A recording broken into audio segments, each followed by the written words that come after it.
Jaime, thank you so much for speaking with us today. My first question is, we hear that you have announced that you are running for the leader of the Liberal Party following Prime Minister Justin Trudeau's resignation. Can you tell us what made you make the decision to run? Wala ng Kristen ang delbi ba namin juguan ginawa ng delbi. Thank you, Kristen. I figured the first words out of my mouth should be in Mi'kmaq in this because this is APTN and I'm a Mi'kmaq speaker. I was strongly encouraged and urged to do this. I was, once the Prime Minister stepped down, I had so many people reaching out to me saying, you need to throw your name in the ring. You need to be a strong Indigenous voice. You have a platform that no one else has. I was really, honored by that. And I said, I knew it was a real tough task. And I knew that $350,000 is a lot to raise. But I felt, there always has to be a first. And before there was a Premier Wab Kinew, there had to be an Elijah Harper.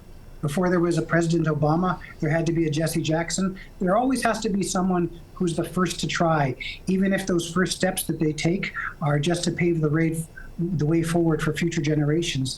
And I felt I needed to create some excitement in this race to ensure that Indigenous voices were heard, reconciliation, environmental issues, social justice. These are what I continue to stand for, and I really believe that that's a big part of why I want to have my name on the ballot and to see if I can do this.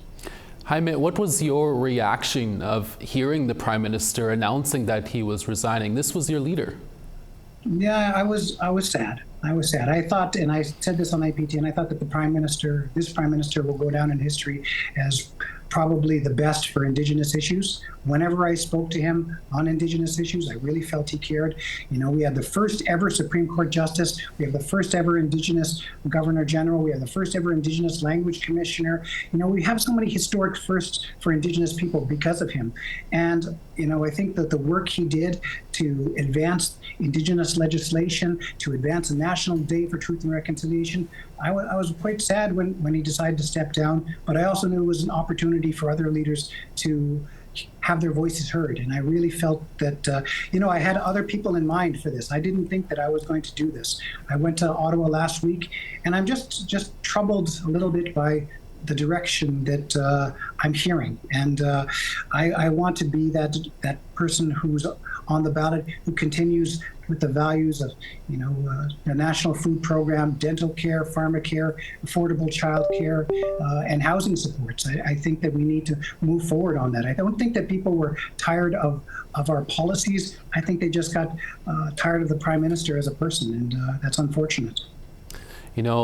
Talking about some of those top priorities that you were just mentioning there, I also think about what Trump has been saying, south of the border. Are you hoping to address that too if you were to become the leader of the Liberal Party? Yeah, and who knew that in order to make America great again, you needed to add 40 million kind and caring Canadians. So I think that we have to be serious about what Trump is saying. We have to ensure that what we're doing is a good response. I think that we have a tremendous team in place with Dominic LeBlanc and Melanie Joly to address those in the short term. But also, as you know, there are treaties in Canada. There are treaties in the United States, and some of these tariffs are inconsistent with the treaties that we've signed with the President of the United States. And as someone who's Mi'kmaq, the first treaty that the United States signed in 1776 was with the Mi'kmaq Nation, the Watertown Treaty. And so I understand what the Trump administration is trying to do in terms of doing what they can to negotiate better terms, but they have to understand that they have constitutional responsibilities, as does Canada, and really the age of imperialism is over. So we need to respect Indigenous rights across Canada and North America when we're talking about the future of both of our great countries. Well, Jaime, we'll have to leave it there. Thank you for speaking with us, and definitely stay in touch.